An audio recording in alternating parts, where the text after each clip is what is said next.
भूत, पिशाच, प्रेत आत्मा, चुड़ैल और तंत्र साधना।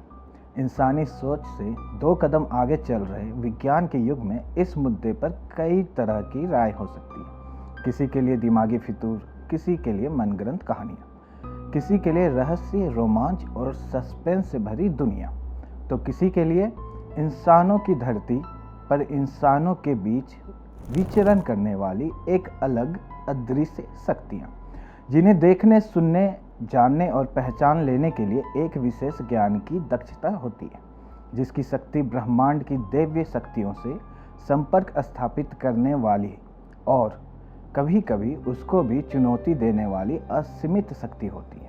लेकिन इन सबसे ऊपर धरती पर इंसानों का एक बहुत बड़ा ऐसा वर्ग है जिनकी इन अदृश्य शक्तियों का नाम सुनते ही सिट्टी पिट्टी गुम हो जाता है। जबकि कुछ ऐसे इंसान भी हैं जो इन अदृश्य शक्तियों को खुद में समाहित करने के लिए तंत्र साधना की सारी सीमाएं लांघ जाते हैं, और जैसे ही इन्हें ऐसी शक्तियों का आभास हो जाता है, वो इसे हासिल करने के लिए दिन रात एक कर देते हैं।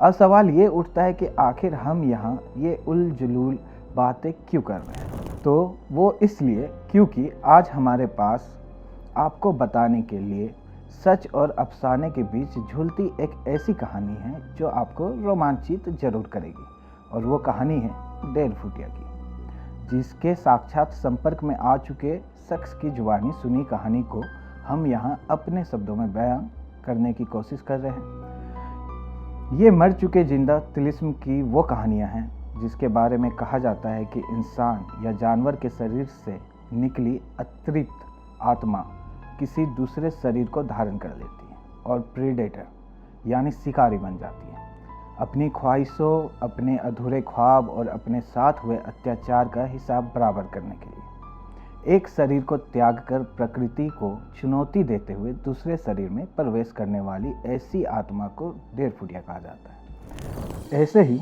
एक डेढ़ फुटिया के संपर्क में आया मेरा एक दोस्त। इस दोस्त की बताई कहानी के बाद हमने इस डेढ़ फुटिया से जुड़ी किस्से, कहानियाँ, तंत्र मंत्र विद्या, तांत्रिकों और इंटरनेट के माध्यम जानकारी हासिल करने शुरू की, और उसी के आधार पर हम ये कहानी आज आपके सामने रख रहे हैं। मेरे दोस्त के साथ डेढ़ फुटिया के संबंध की कहानी पर हम चर्चा करेंगे, लेकिन उससे पहले आपको बता देते हैं ये डेढ़ फुटिया क्या होता है। जो जानकारी हमने अपनी जांच पड़ताल में हासिल की, उसके मुताबिक डेढ़ फुटिया को इंसानों से 2 तरीके से संपर्क होता है। एक तो डेढ़ फुटिया इंसानों से खुद संपर्क करता है, जिसके 2 तरीके होते हैं। एक तो इंसान के सपनों के जरिए उनसे संपर्क साधना, दूसरा इंसानी पहुंच से दूर किसी दुर्गम स्थल पर पहुंचे इंसान से वो संपर्क साधता है। कहते हैं कि डेढ़ फुटिया जब इंसानों से संपर्क साधता है तो वह उस शख्स से अपने अधूरे काम पूरे करवाता है, या फिर जब वो अपने इस रूप का लक्ष्य हासिल कर लेता है और भटक रहा होता है तो मुक्ति के लिए इंसानों के संपर्क में आता है। दूसरा, काला जादू, तंत्र मंत्र और सिद्धि के जरिए तांत्रिक डेढ़ फुटिया से संपर्क साधते हैं, जिनका मकसद होता है असीमित शक्तियों का स्वामी बनना। लेकिन ऐसा नहीं है कि इस तंत्र साधना और सिद्धि से जो हासिल होता है वह सकारात्मक चीज़ें ही हों। ऐसा शक्तियों को वश में करने की कोशिश में ज़्यादातर लोग इन शक्तियों के वश में हो जाते हैं। कई मामले में तो सिद्धि पूरी होने से पहले अनहोनी की पूरी आशंका बनी रहती है, यहाँ तक कि इस कोशिश में ज़्यादातर परिणाम भयावह ही होता है। अब आते डेढ़ फुटिया की असल कहानी पर, जो मेरे दोस्त ने मुझे बताई। उसके कहे के मुताबिक डेढ़ फुटिया ने उससे सपने में संपर्क साधा। उसका आकार 1.5 फुट का था और उसका रंग सफ़ेद था। दोस्त की कहानी आगे बढ़ती और मैं उसे ध्यान से सुनता, लेकिन अफसोस की बात यह कि इससे पहले कि हम क्लाइमैक्स पर पहुंचते, डर के मारे दोस्त की नींद खुल गई और कहानी अधूरी रह गई। जिसके बाद हमने फैसला किया कि इस डेढ़ फुटिये की पूरी कहानी जानना जरूरी है, और जितनी जानकारी हासिल की उससे आप सबसे साझा कर रहा हूँ। जो तमाम स्रोतों से मुझे डेढ़ फुटिया के दुनिया का जो रहस्यमयी संसार नज़र आया, उसके मुताबिक डेढ़ फुटिया 3 रंग के होते, सफ़ेद, भूरा और काला। लेकिन उससे भी हैरानी वाली बात यह है कि जो डेढ़ फुटिया जिस रंग का होता है उसी रंग के वातावरण में रहता है।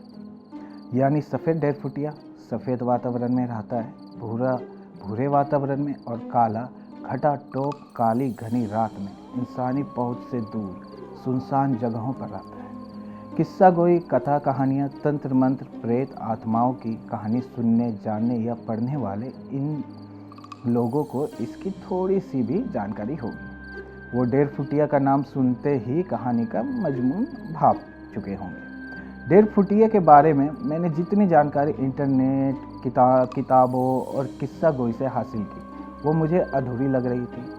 लिहाजा अब मुझे ऐसे शख्स की तलाश थी जिसने डेरफुटिया से सीधा संपर्क किया। मेरी इसी तलाश के दौरान रूहानी ताकतों से दो चार होने का दावा करने वाले एक तंत्र विद्या के विद्वान से मेरी मुलाकात हुई। उन्होंने नाम का खुलासा नहीं करने की शर्त पर जो कुछ भी हमें बताया, वो सब कुछ हैरान करने वाला था। डेरफुटिया से संपर्क स्थापित करने का दावा करने वाले उस तांत्रिक ने मुझे बताया कि उन्हें अपने वश में करने के लिए तंत्र साधना की चरम सीमा पर पहुंचना होता है, जिसमें विशेष अनुष्ठान कर काले जादू के तंत्र मंत्र का जाप कर डेरफुटिया को आमंत्रित किया जाता है। और एक बार वो बस में आ जाए तो फिर वह इंसान असंभव को भी संभव कर दिखाता है। उस तांत्रिक ने बताया कि इस साधना में कई लोग गलत तरीकों का इस्तेमाल करते हैं, जैसे नरबली, मासूम बच्चों की बलि की भी सोचते हैं, जो बिल्कुल गलत तरीका है। उन्होंने बताया कि बहुत कुछ गलत सहकर उसका प्रतिशोध लेने के लिए भटक रही आत्मा को किसी इंसान की बलि देकर कैसे खुश किया जा सकता है, बल्कि उल्टा इसका नकारात्मक प्रभाव उस इंसान पर पड़ता है और उसका जीवन नर्क भोगने के लिए भी नहीं बचता है।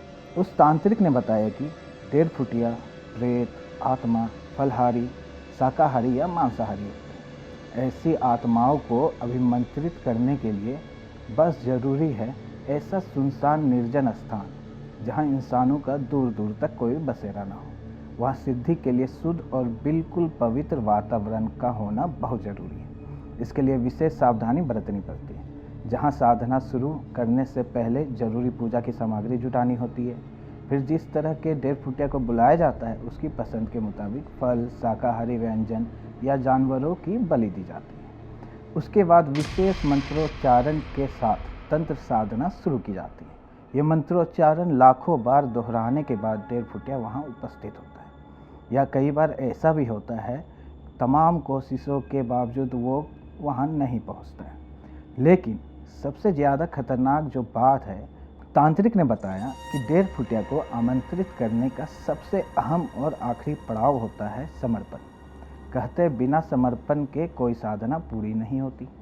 लिहाजा डेरफुटिया को बुलाने के बाद उसके साथ कोई रिश्ता जोड़ना होता है। उसे माँ बाप, भाई बहन, पति पत्नी या बेटा बेटी में से कोई एक दर्जा देना होता है।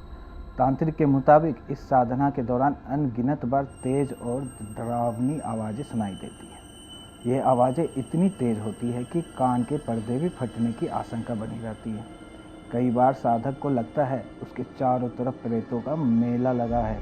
उसके आसपास बड़ी संख्या में प्रेत आत्माएं चक्कर लगा रही हैं। कभी छोटे बच्चे की हंसी सुनाई देती है, कभी बुजुर्ग के कहराने की आवाज़ आती है, कभी जवान के जोर जोर से चीखने की आवाज़ आती है। साधक को साधना के दौरान कोई परछाई उसे अपने साथ चलने का इशारा करती है और साधक उसके वश में होकर उसके साथ चल पड़ता है। यही वो मौका होता है जब साधक को खुद पर नियंत्रण रखना होता है।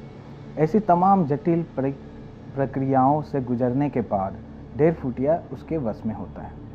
इतना सब कुछ तांत्रिक से सुनने के बाद मेरे मन में सवाल आया कि क्या आपने ये तंत्र साधना की है, और अगर की है तो उसका क्या परिणाम रहा। जिसके जवाब में तांत्रिक ने इस बारे में कुछ भी बताने से इनकार कर दिया और वह जल्दी से वहाँ से विदा लेने का इशारा किया और हम बिना देर किए वहाँ से चल पड़े। बहरहाल डेरफुटिया की ये कहानी कितना सच है और कितना फसाना, ये तो इस साधना से जुड़े लोग जाने। लेकिन एक श्रोता के तौर पर हम इस विषय पर अपनी कोई भी राय बना पाने की स्थिति में नहीं है जो दर्शकों को साझा कर सके। ज्ञान, विज्ञान और स्पेस रिसर्च की दुनिया में मील का पत्थर स्थापित कर रहे वैज्ञानिकों की उपलब्धि को सामने रखकर इन मुद्दों पर चर्चा करें तो ये एकदम अजीब और मनगढ़ंत बातें लगती हैं। लेकिन कहते हैं जहाँ विज्ञान खत्म होता है वहाँ से आस्था की शुरुआत होती है। अब इस कहानी पर अपने अपने राय बनाने के लिए हम दर्शकों पर छोड़ते हैं। आपको अगर ये वीडियो अच्छा लगे आप चैनल को सब्सक्राइब करें और जुड़े रहें हमारे साथ तमाम खबरों को देखने के लिए। धन्यवाद।